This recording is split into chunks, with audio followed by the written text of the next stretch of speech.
We live in a world full of sinful people because our sin affects everything in our lives. And the Bible makes it unmistakably clear that none of us stand outside that reality. Not one person, not one family, not one generation escapes the influence of sin, because the corruption that shapes human history did not begin yesterday, and it did not begin with modern society, but traces all the way back to the very beginning of humanity itself, when Adam and Eve stood in the garden God created for them and chose rebellion instead of obedience. And in that single moment, something invisible yet devastating entered the bloodstream of the human story like a spiritual disease that passed silently from generation to generation until every culture, every nation, and every individual felt its consequences, which is why Scripture explains with powerful clarity that through one man's sin entered the world, and death through sin, and so death spread to all people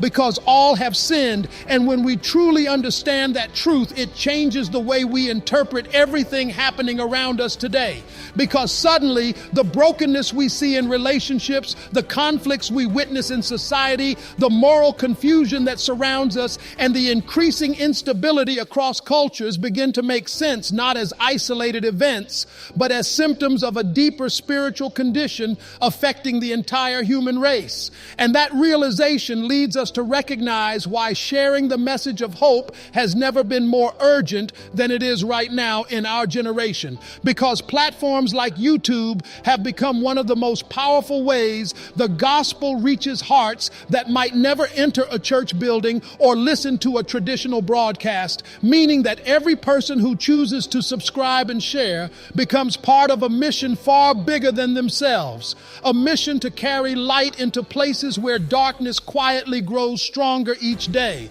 And that brings us to an important question many people are beginning to ask with increasing seriousness. Would it surprise you to learn that the moral decay we are witnessing around us today is not random, but was actually predicted in the Bible as one of the signs pointing toward the return of Christ? Because if we look honestly at the direction society is moving, it becomes difficult to ignore the evidence that what once shocked people is now celebrated, what once required apology is now defended, and what once guided communities toward unity is now replaced with division and confusion. And Scripture tells us clearly that before the return of Christ, there would be a recognizable pattern in human behavior, a description of what the Bible calls end times people. And to help us understand that pattern more clearly, let me tell you a story about a young man whose life illustrates both the tragedy of human brokenness and the miracle of redemption. Because Sean Hopwood grew up in what many would consider a stable Christian environment in rural Nebraska, where his parents were committed enough to faith that they helped start a local church. And as the oldest of 5 children, he carried responsibility and promise at the same time, performing well academically and even earning a scholarship to Midland University because of his basketball talent. Yet, like many young people who quietly struggle beneath the surface, he eventually became discouraged about his future and uncertain about his direction. And that uncertainty slowly turned into withdrawal from his responsibilities until he stopped attending classes and eventually dropped out altogether, choosing instead to join the United States Navy, where he served in the Persian Gulf, guarding warships equipped with shoulder-mounted Stinger missiles. But even there, his story took another unexpected turn when he developed acute pancreatitis so severe he nearly lost his life in a hospital in Bahrain and ultimately received an honorable discharge from service. And what followed next reveals how quickly a life can change direction when pain goes unresolved. Because after returning home, he drifted into addiction, depression, and destructive choices until one day, in a moment of reckless decision-making, he and a friend chose to rob a bank while armed, a decision that would eventually lead to his arrest in the lobby of a hotel in Omaha, where FBI agents tackled him and placed him in custody. And not long afterward, he stood before a federal judge who sentenced him to more than 12 years in prison. And at only 23 years old, he found himself shackled on a prison transport plane, watching the future he once imagined disappear behind him. And if we pause there for a moment, his story forces us to ask a question that affects every one of us, whether we admit it or not. Why do people go the wrong way? Why do individuals who begin with opportunity and promise sometimes end in regret and consequences?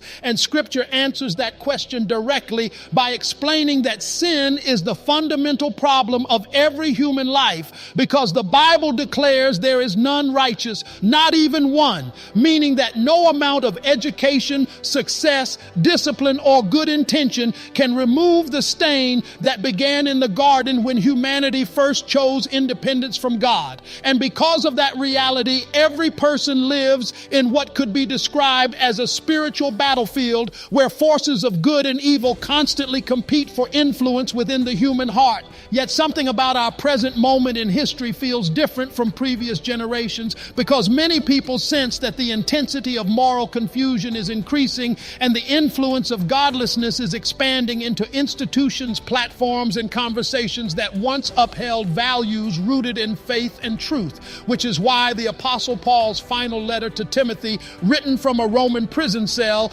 becomes especially important for us today, because in that letter, Paul provided a remarkably detailed description of what people would be like in the last days before the return of Christ, explaining that perilous times would come when individuals would become lovers of themselves rather than lovers of God, proud, unthankful, unholy, unforgiving, without self-control, and increasingly resistant to truth while still maintaining an outward appearance of spirituality without experiencing its transforming power. And when we compare that description to what we observe around us today, it becomes difficult to ignore the similarities, because we live in a culture increasingly shaped by self-promotion, personal ambition, and digital platforms that often encourage people to measure their worth by attention rather than character. And selfishness rarely remains isolated, because when individuals place themselves at the center of their own world, families begin to fracture,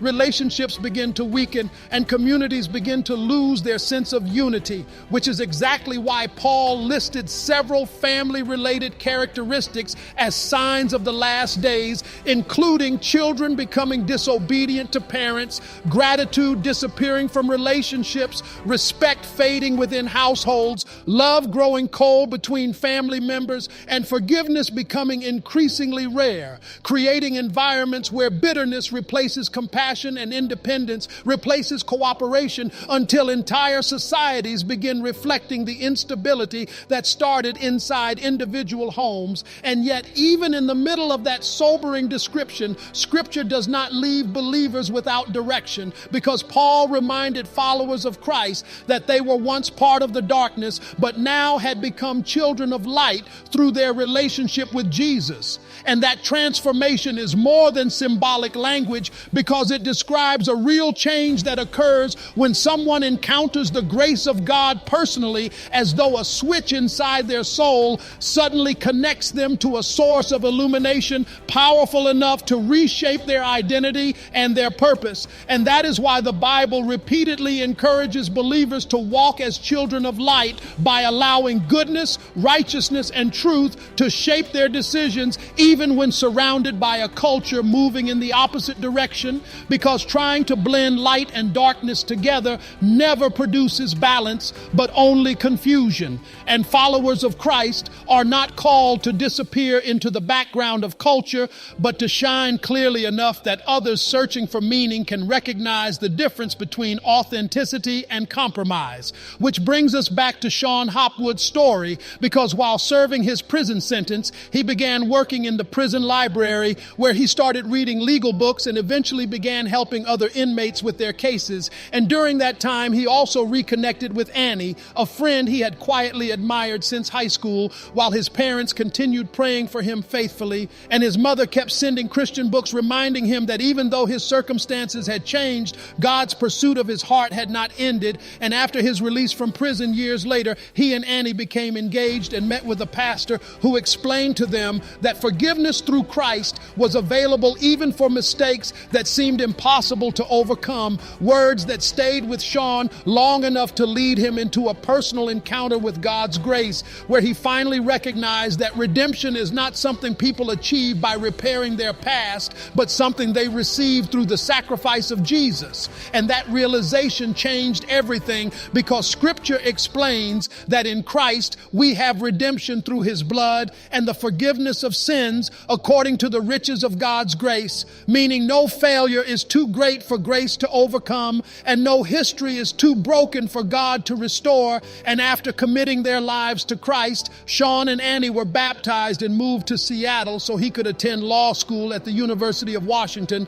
where he eventually graduated and later became a professor at Georgetown University, using his story as evidence that even in a world growing darker, the light of Christ still transforms lives in extraordinary ways, reminding us that although Scripture warns society will become increasingly unstable in the last days, believers are still called to live differently by experiencing God's grace personally, reflecting his light consistently, and demonstrating his truth courageously wherever they are placed. Because the darker the night becomes, the more clearly even a small light can be seen. And that truth encourages us not to become discouraged by the direction of culture, but to remain faithful, knowing that throughout history, God has always placed his people in strategic moments where their example mattered more than their comfort. And today is no different, because even as modern societies grow darker with each passing year, the invitation remains open for every person to walk in the protection and guidance of Jesus Christ,